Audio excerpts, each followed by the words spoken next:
Aaron and I were, as every monogamous or every couple does, struggling in some way or another. We read this book together, Mating in Captivity, by the writer and therapist and clinician and thinker Esther Perel.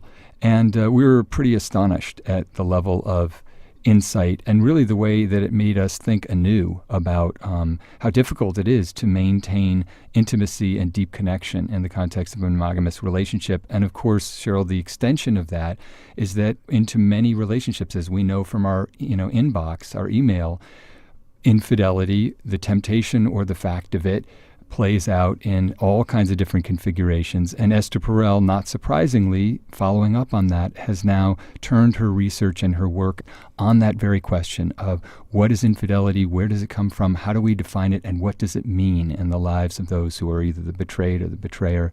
And so I cannot imagine a guest more ideally suited. She's working on her next book. Right. And I think this next book is specifically on the topic of infidelity. Yep. And really, she is one of the most complicated and interesting thinkers about our erotic lives.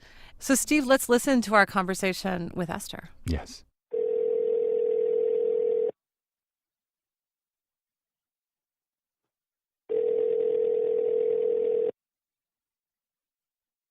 Hello.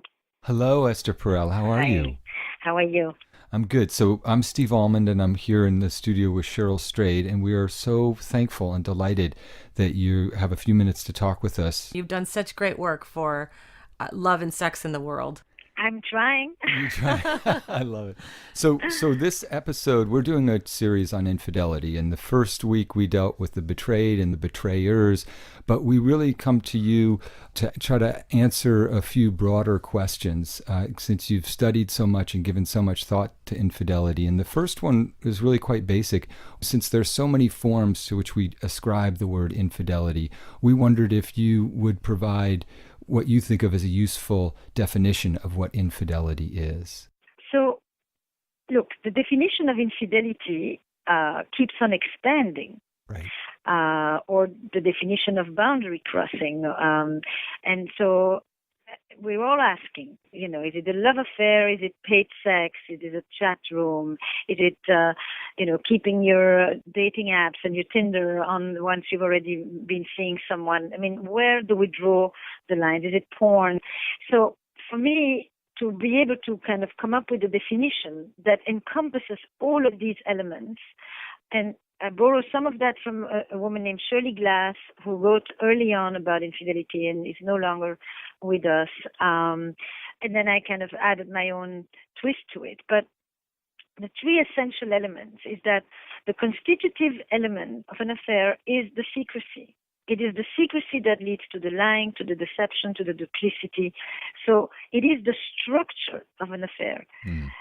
It's not the sexual behavior or the emotional behavior or what people actually are doing. It's the fact that it is not within the contract, implicit or explicit, spoken or unspoken contract and boundaries that they had with their partner.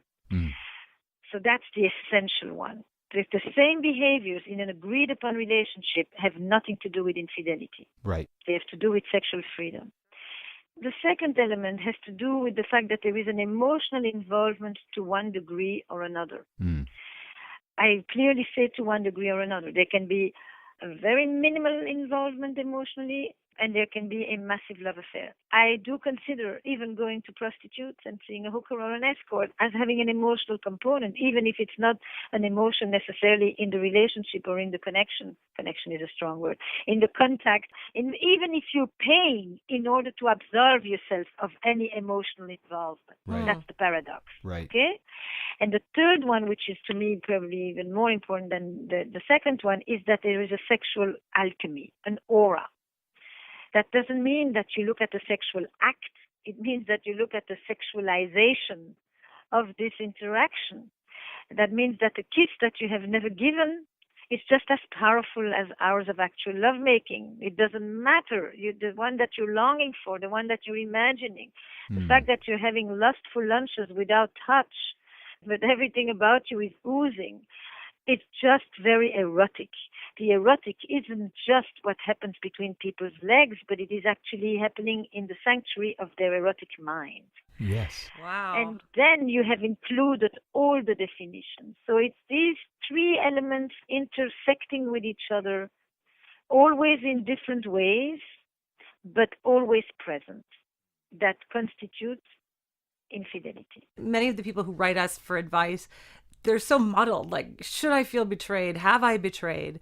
And I think that this is really clarifying. So thank you.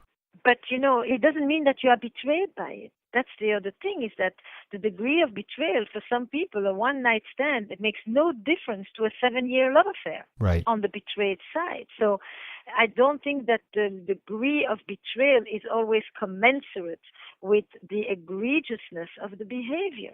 Two separate things. It's how the couple feels about that thing. Or the person, Right. the individual.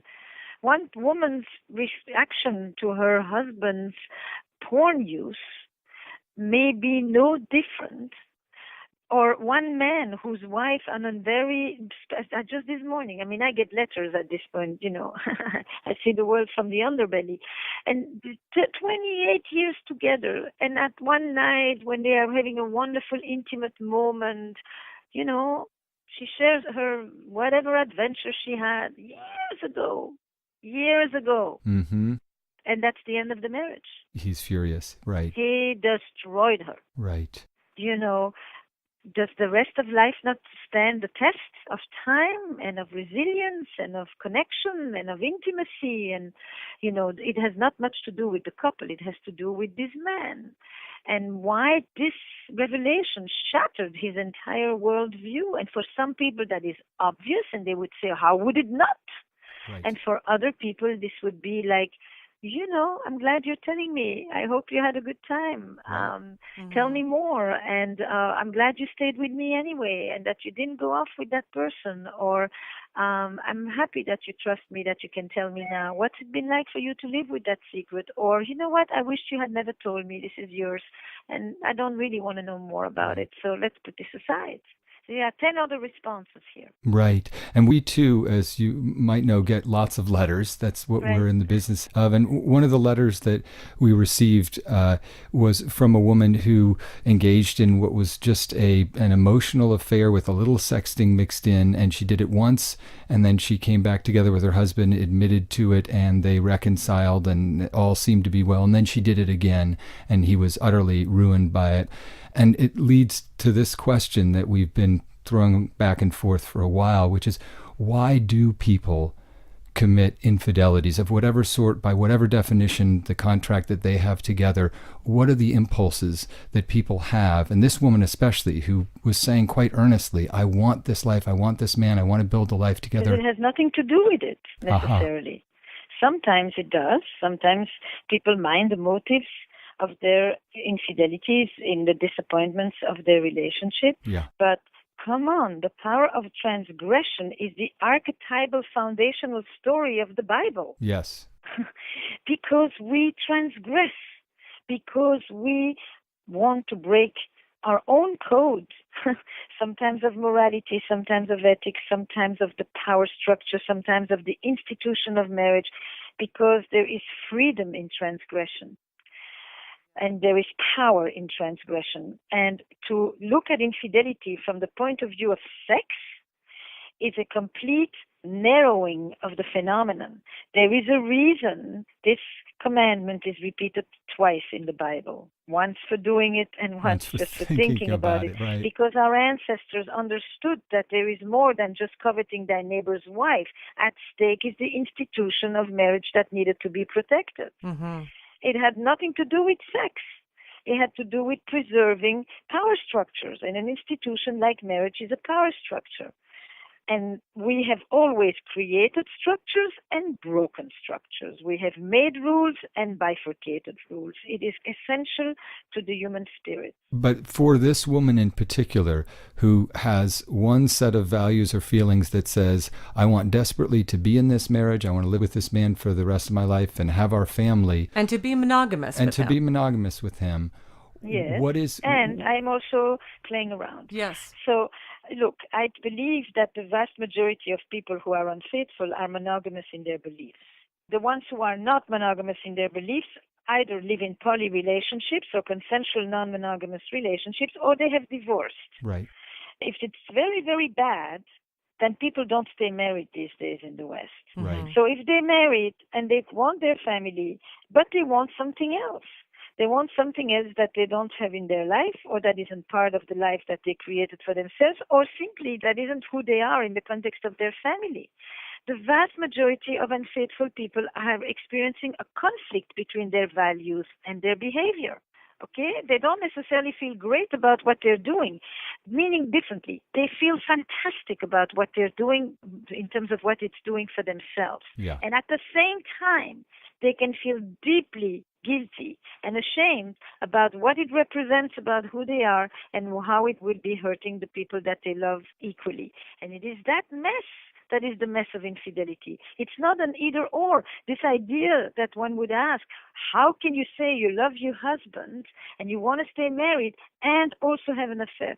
Because we are not the same woman in that affair or the same man, because, sexual revolutions don't take place at home, because for most of us, freedom wasn't something that we experienced in our family, but usually outside of our family, because there is something about going to a place where you are not the wife, the mother, and the caretaker, or the breadwinner, and all of these meanings for what that happened outside the boundaries, outside of those lines, which we at the same time want to preserve. Right. Obviously, infidelity causes people a lot of suffering and pain and turmoil.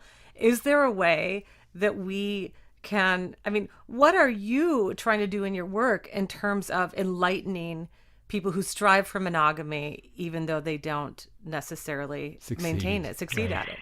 So the first thing is that for most couples who come to me, especially in the aftermath of the revelation of an affair, when they are gutted, when the carpet has been pulled from under them, and both people are in a state of crisis. Both people fear the loss of the predictable future. Both people have a crisis of identity. It's really a crisis of two with completely different meanings. Is that often they start to have conversations for the first time about love, sex, monogamy, and marriage. Most couples don't negotiate or don't even converse about any of these things, until the crisis of the affair has actually forced them to. So, sexual addiction becomes the door to talk about sex. Yeah. And sexual fantasies and sexual frustrations and sexual preferences and sexual behaviors and sexual fetishes. And why do we need to go through the pathology or through the crisis to talk about the stuff that should be there from the start? But most straight couples negotiate monogamy with one simple line: I catch you, you're dead. Right. Are there circumstances that you could envision, Esther, in which you would recommend, because many of the people who are writing to us have these affairs as secrets. They haven't shared them with their partner yet. Are there any circumstances where you could imagine that it is a good idea to keep quiet about it? Let's say a woman comes to you, or just a person comes to you and says, I feel great gratification from this relationship outside the partnership, and it makes me feel good. It's what allows me to function happily and enjoy my marriage and keep it together without growing frustrated and angry. And I know that if I say word one to my partner, our marriage will be over. In that instance, do you feel qualms about saying to that person, well, then don't say anything? So I rarely have to pronounce myself like this, because I really think that it's people who have to live with the choices and the consequences of their choices. Yeah. It's not me. So I will not interfere there. I will help people to foster their own self-determination. And I like the way you formulate the question, which is, are there cases, are there people? I think this is really very much a case by case rather than a blanket rule. Sometimes the person may say, I know my partner. I know what this would do. There is no point to it. And I understand it. And sometimes I think you are on a real descent and you are in a self-destructive, launch, And nothing is going to stop you until your partner finds out. Certainly not me. I don't have the power to do a squat on this one. But the terror of losing your partner is the only thing that's actually going to put a stop to this. And sometimes I think, find out already. Sometimes I think, let this affair die a natural death. Most affairs will die a natural death, and most grandparents were discovered with drawers filled with letters. It's just that we found out after they died. Today, we have, I open the phone to look at the weather, and I find, the message of someone that has initials, and then I recognize the initials, and then I understand that the initials is, is a lover. So we have never had a harder time to keep a secret. We've never had it easier to cheat as we have today, and we've never had it harder to keep a secret as we have today. But the meaning of secrecy, your question cannot be taken out of a cultural conversation. The meaning of secrecy is very different when the model of love and intimacy is one of transparency. So to understand the politics of secrecy and revelation, you have to understand the larger culture in which the couple lives and the culture of the couple itself around what is defined intimately, what is defined as privacy, where did the couple draw the lines around togetherness and separateness. And that's what informs you. You always ask, what would happen if you tell? What would happen if you don't tell? And sometimes the partner doesn't want to know. Right. I have heard so many people in my office say, I wish you'd never told me. I wish you'd never told me. Right. Yeah. And you don't know. So sometimes when a person asks a question, you even slow it down because you can never take it back. And you just say, do you want to hear the answer to your question? Or do you want your partner to know that you have the question? That's a great way to put it.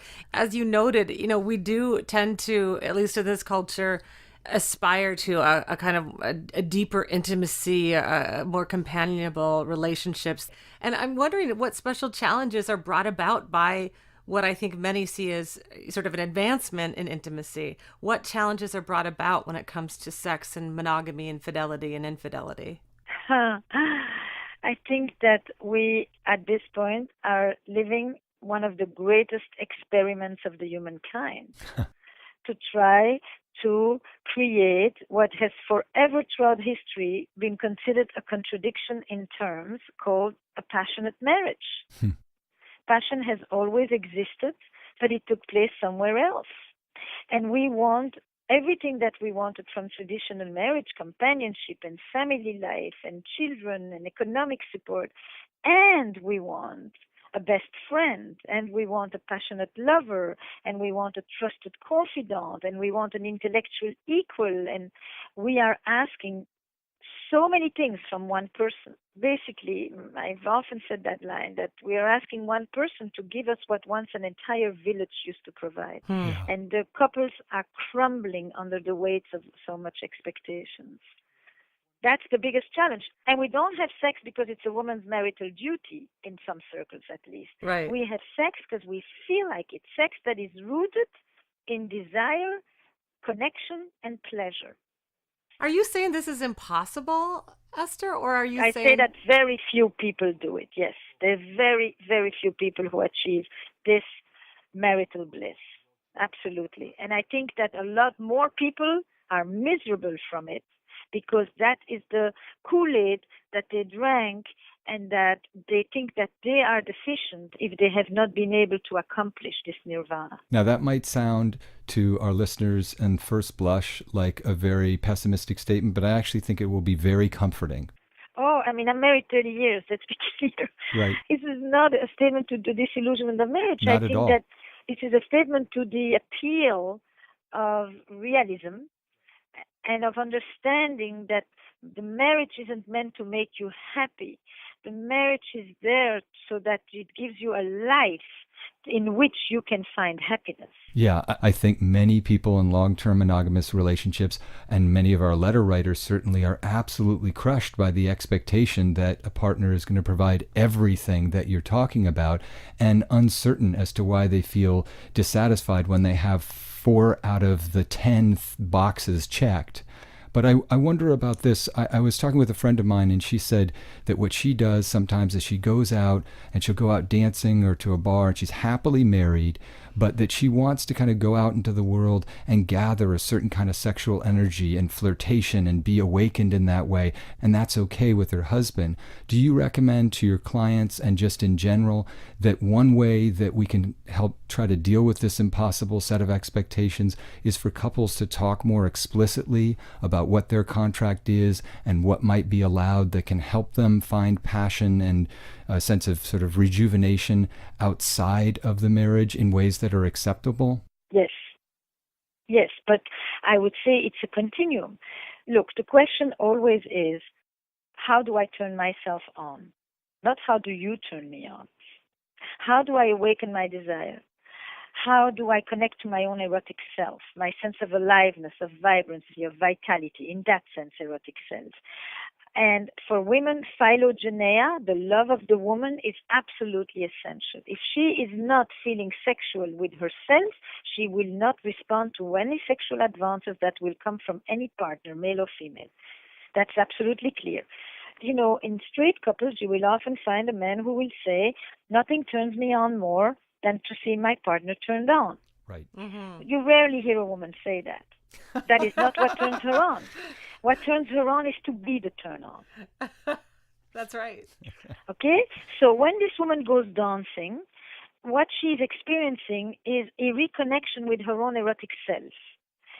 And in her case, it's through the gaze of other men. In the case of another woman, that may not have much to do with the man as much as simply to be on the floor dancing with music and feeling free and not having to take care of anybody and feel responsible for anybody else's well-being.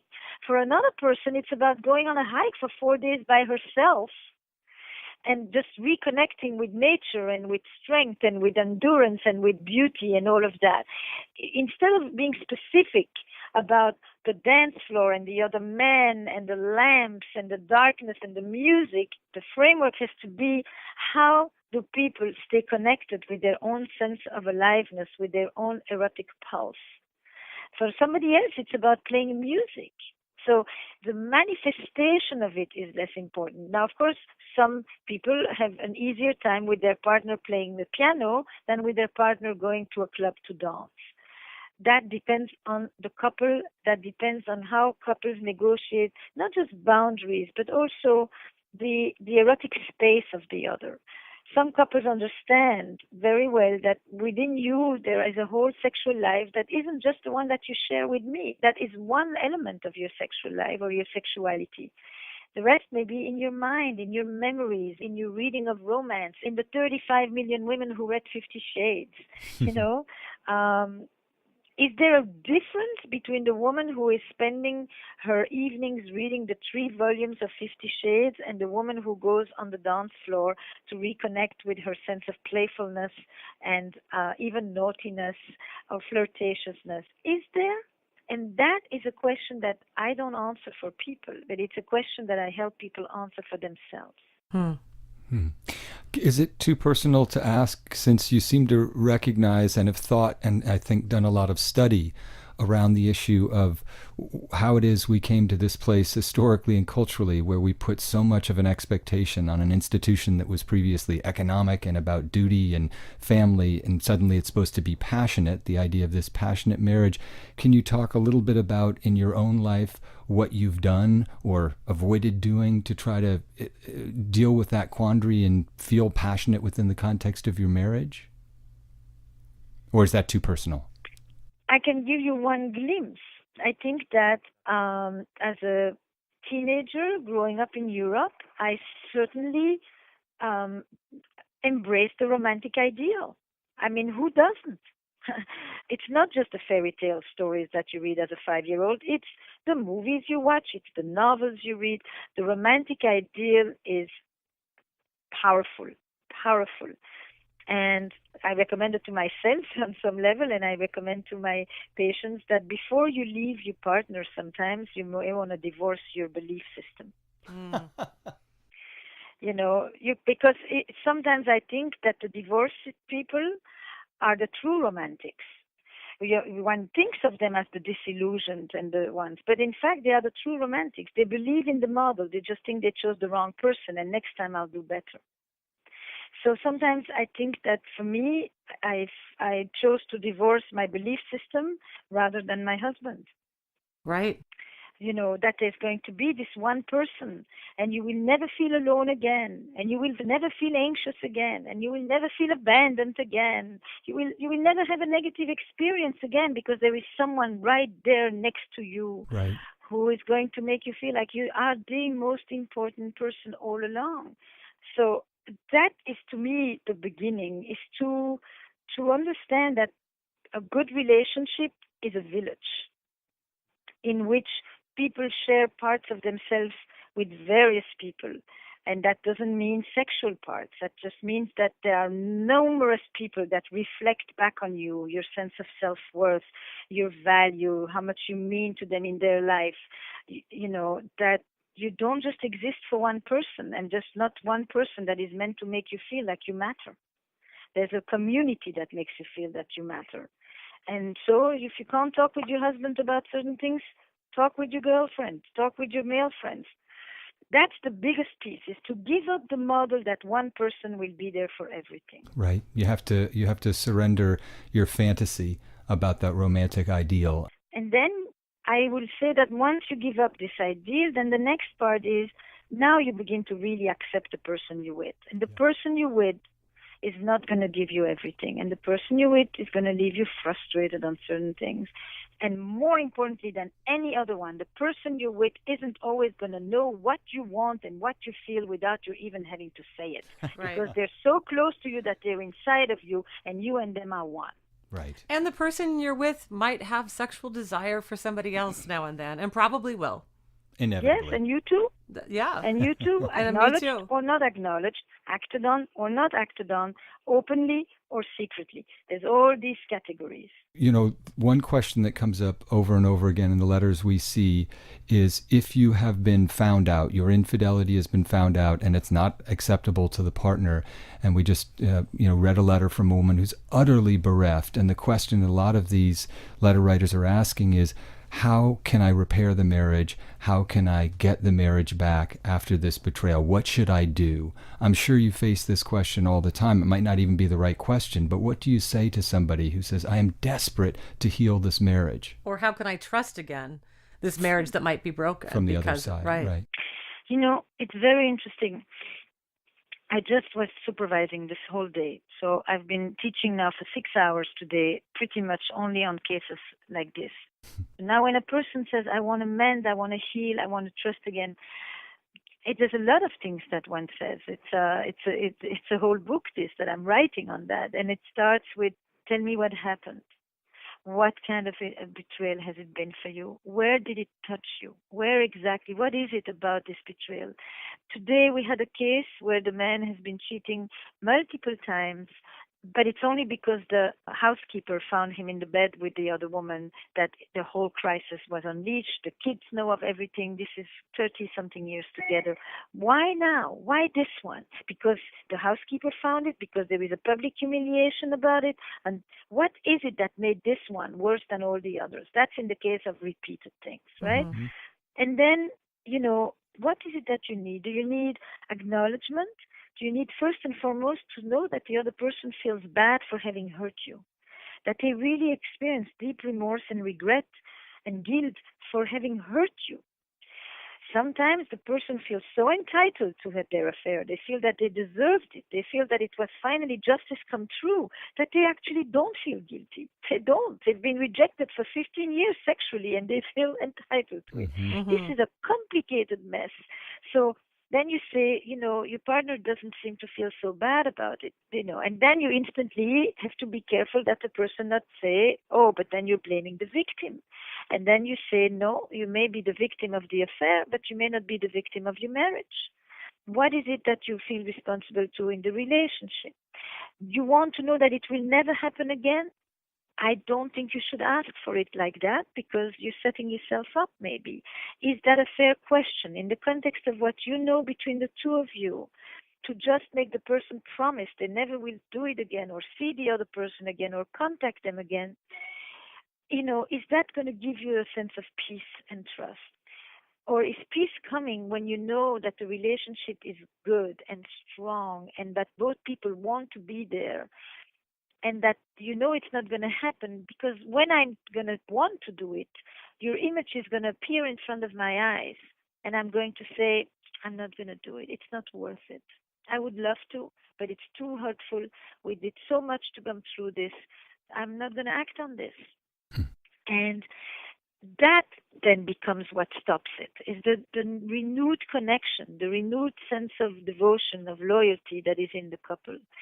So you want to know, where is the betrayal? What is it, the piece where you feel like you've been so profoundly disrespected, diminished, dismissed, pushed aside in the mind of the other?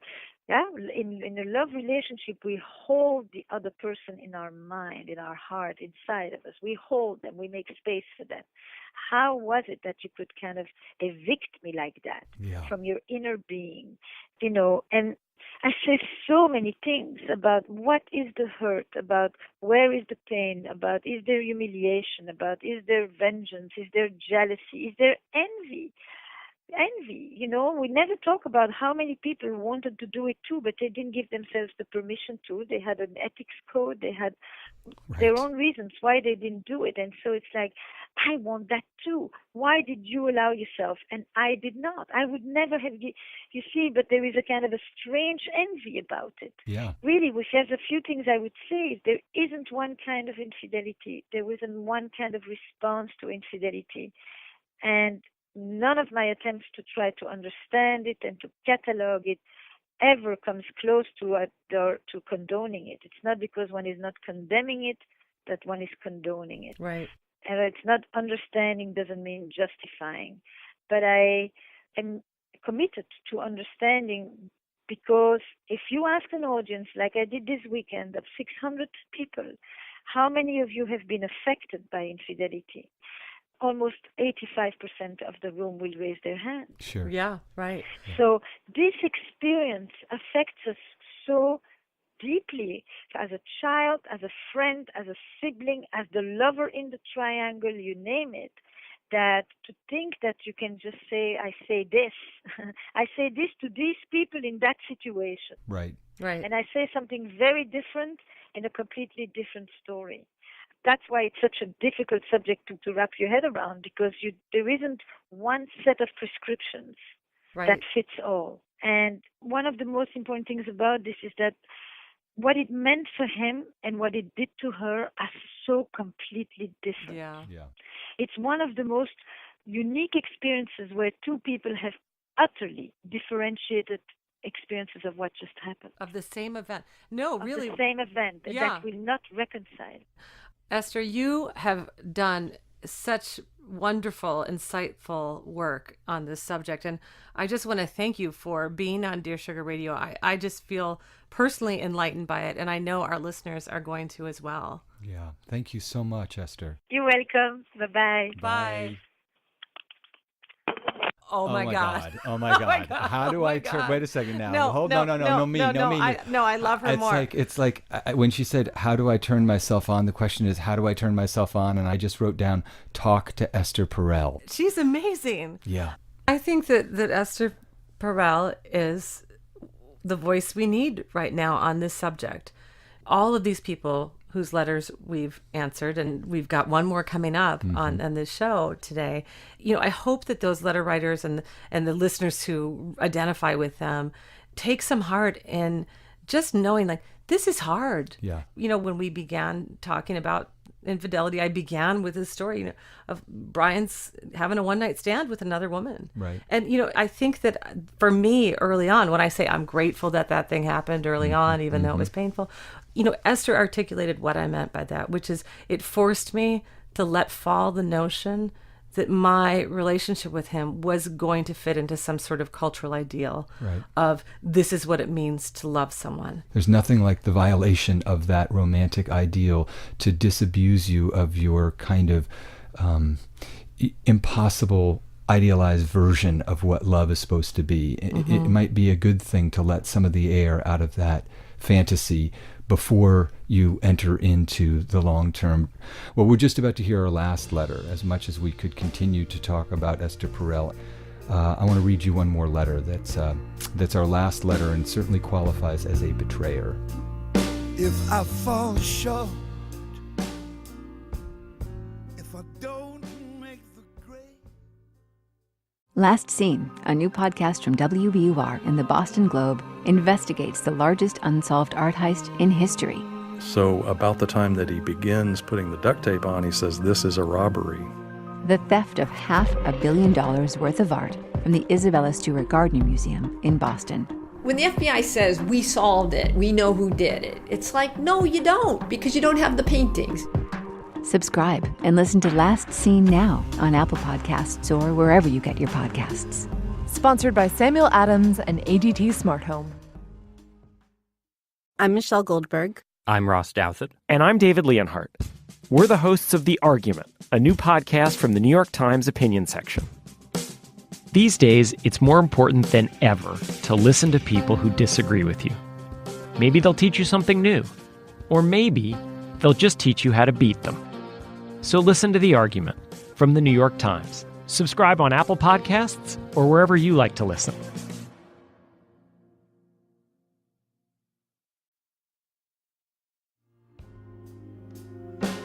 Dear Sugars, I am a married 53-year-old man with 2 high school-aged children. My wife and I provide a nice home, good schools, and opportunities for our kids to grow and explore. However, our marriage isn't what I want it to be. I am about deep conversations, exploring the arts and nature, and finding spirituality through life, deep connection, and sex. My wife's world is that of Tiger Mom and her professional career. She makes time for friends, school activities, and women's outings, with space for bubble baths and magazines to relax. She leaves little of herself for me. Activities I would choose to do with my wife, I end up doing alone. She has sex with me for 15 minutes once a week because she knows it's necessary. Our sex is perfunctory, vanilla, time-limited, and flat because she is unengaged. I've learned how easy it is to ask for sex from women and actually get it. As a man who travels for work, I've been able to find multiple lovers and numerous sexual liaisons over the years. I am not proud, but this life has allowed me to maintain a comfortable and stable home for my kids while exploring my sexual being.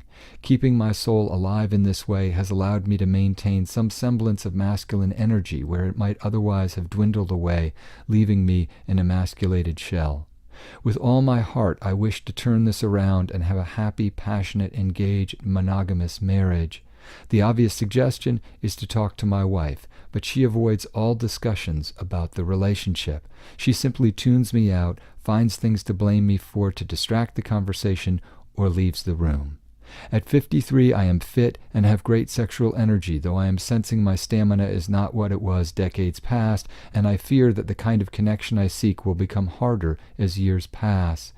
Even if middle ground could be achieved, I have a secret legacy of unfaithfulness to contend with, and even if that could be comfortably buried, I have tasted great connection and feel the need to have experiences with greater intensity and pleasure than I have ever dared pursue. At the same time, I'm not ready to give up. I know my wife, I love her, I feel indebted to her for being devoted to the kids and do not wish to hurt her. What should I do? Signed, Married Man. It's a sad letter. You know, his infidelity, his sexual infidelity, it's really the least of my concerns. When I read this letter, I am really worried about the fact that he's married to this person who he feels he has very little emotional connection to. They don't share common interests. They don't take time for each other. I mean, he does seem to kind of put the blame on her. She doesn't take time for me. We don't know if that's fair. You know, maybe he should be joining his wife in some of the things she loves. Right. But having said that, I mean, I feel like those sexual infidelities are sort of a side note. You know, of course he's been unfaithful. Of course he's gone around and found women to have sex with because he's so lonely in his marriage. Right. The greatest betrayal here is that they're holding up this sort of intimacy without being intimate. They have a marriage and they aren't best friends. So many of the letters we get from people where the problem is infidelity, they're saying things like, I love my spouse. We are best friends. We have lots of great things together, but there's this one thing. We're not having sex, or I'm attracted to somebody else, or I've lost interest in sex. what we're hearing from this man is, I've lost interest in my wife, and my wife has lost interest in me. So Right. when we get to the point in the letter that really surprised me, the most surprising line was when he said, I'm not ready to give up, and I love my wife, because he really has said nothing to us in the letter up until that point that convinces us of that. And so that's actually kind of interesting and beautiful. There is something still left there that he is interested in and trying to save. In a certain way, we could say, well, this was what marriage looked like for millennia. Right. It was an agreement that there would be a domestic partnership. But I guess having listened to Esther Perel, there's another side of it that says, well, he esteems his wife for companionship, for maintaining the household, for her devotion to the kids, and just recognizes that she's not open for business when it comes to the passionate desire and engagement and expression that he also values. And I mean, the secrecy part of it and the sneaking off and not being honest with her is what really is hard to stomach. But the actual desires themselves, well, yeah, that's the natural order of things. And he's telling a very exaggerated story, but it's one that's recognizable both to men and women. Some part of him is saying, I don't want to hurt my wife, and I know that if I say something to her, that's going to hurt her and maybe blow up the stability of the marriage. And I know also that when I try to talk to her, she doesn't want to hear it or leaves the room. Now, we both know that might be a rationalization. He might be We do hear from people sometimes where they say, oh, my partner refuses to talk to me about this or that. Right. And wow, I mean, what a difficult thing. I really have sympathy for that. But I also think, well, here's the thing. There is a point where you do say, well, guess what? You are going to talk to me about this, or I'm leaving you. Right. Now, I am an advocate of honesty and openness, and I think deceit is a really dangerous seed to plant and let grow in your relationships with anyone. But I do wonder, really, I would like to ask married man to think about this. Yeah. You know, because there really are two things going on. One is, okay, he's been unfaithful, and should he fess up? And two is, he wants to be close to his wife again. Right. He wants to feel connected to her. So there are essentially two conversations he can have. And what I wonder is, you know, maybe he should keep these sexual affairs to himself, at least for now. For the time You being. know, I mean, sure, if he wants to walk into the middle of his marriage and, you know, ignite that bomb, I cheated on you, I've been cheating on you for years, everywhere I travel I have a lover, that will surely bring about a fire, and something will happen. You know, that fire will destroy something, or it will ignite something. Right. You know, the emotional connection that he wants is with his wife. It's amazing to me that he hasn't fallen in love with one of his other lovers. I mean, he has such a lonely marriage. He's right to fall in love with somebody else. Yeah. And so maybe the bomb that's going to be a more meaningful one to plant will be the one in which he says, you and I need to work on our marriage, and we need to be closer, and we need to find the connection we lost, or I want out. And maybe he does it alone with her in a room, or maybe they go to a counselor together. It sounds like it would help to go to a counselor Yes. together, because she's shut down. Yeah. But, you know, maybe that infidelity confession comes later, you know, deeper into that conversation. Because Right. the infidelity, as we said with Esther, it's like it can Symptomatic. cause all of this pain. And when really all this was like a sexual release for this man. Right. He still loves his wife. Right. And so maybe that is really, you know, a side note that comes out if they do regain that intimacy. Yeah. That they say, listen, you know, there's a deeper conversation we need to have about sex, and I need to come clean. My impulse is to put their primary bond, that is the emotional bond, at the center of their confrontation. Or discussion. Well, the other thing we should say is we are well aware from all letter writers, but particularly this letter, that we're getting one side of the story. And I would question when he writes, our sex is perfunctory, vanilla, time-limited, and flat because she is unengaged. Well, she's unengaged for a whole set of reasons. And it's partly because her desire for herself and for you has not been activated, and that's partly probably your responsibility. So I guess we have a very particular portrayal of the wife here, married man. And the question is this always how it was? And if you go back some years, was there a different way that your marriage functioned where you felt, even though the desire was in captivity, you felt that it was something far more than just once a week perfunctory gotta do it, it's marital duty? And if that's the case, do you believe that it is possible to get that back and in an honest relationship with your wife? But that's going to take some work on your part as well. It's not just your wife like waking up and not being a tiger mom and suddenly inviting you into her bubble bath. When two people become this disconnected, they are both responsible for that. And I'm sort of convinced that, married man, you need to be thinking about the ways in which you are not inviting your wife to take part in and help you experience your own desire and, by the way, give a shit about hers. Turn it around. What do you do for her? Yeah. I mean, their sex might be vanilla and perfunctory, but they've been together all of these years and they're having sex once a week. That's right. I was just going to say, like, once a week? Okay, 15 minutes? Right. I mean, in a marriage that is this sort of emotionally cold and dead, they don't share these interests, they don't... The fact that they are still at least coming together once a week, right? That is something. It right. really is. And so, I would say when you do confront your wife, married man, or when you do demand that she has this necessary conversation with you. Oh, gosh. Because please do that. You are dying inside, and I think that that's no way to live. That's why you wrote to us. You're sad, and you do deserve a richer life with a partner who gives you more. And I think that so much of that has to do with not just going forward with the complaints you have about your dissatisfaction, but also being mindful of what it is that she's given you. I see that in your letter. I see that you say she's a great mother, she's made a great home. And that sex life that you're not so satisfied with, at least she's maintained it with you, and value that before you criticize her in that regard. This is one of those letters where, Esther was talking about feeling entitled to. You can see him building the case for feeling entitled to these affairs. But clearly you want more than that. And the question is, do you want more than that within this marriage? And then you have to do some work. Even if you don't bring it up first thing out of the gate in a larger discussion about the things you need and want, or very much want in the marriage, at a certain point, that legacy of unfaithfulness is probably going to have to be excavated if you really do reach a point where you agree that you want to go forward together in a new way.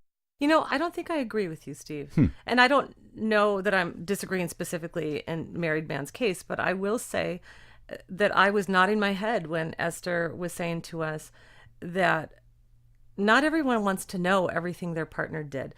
Maybe for some people it's enough if your partner comes to you and says, listen, things aren't going well in our marriage. I've made mistakes. I don't think you've been a good partner to me. How do we go forward together? Yep. I loved that Esther said, do you want to know the answer to that question, or do you want your partner to know that you have the question? I know this came up for me one time when I was pondering a letter when I was writing the Dear Sugar column from somebody whose husband was in Iraq serving in the military. Mm-hmm. And her question was, what if my husband has had a few sexual encounters over there? Do I want to know? Is it better for our relationship and our marriage if he comes home and says, yeah, I had sex with 3 prostitutes? Or is it better if we just say, welcome home and begin again? Again, I don't know the answer to that question. I think that there's a different answer for every couple. But I think that intimacy is about asking each other that question. I hope you can work on that, married man, because, of course, that's why your heart hurts, because you've lost that. Absolutely. Good luck. Good luck.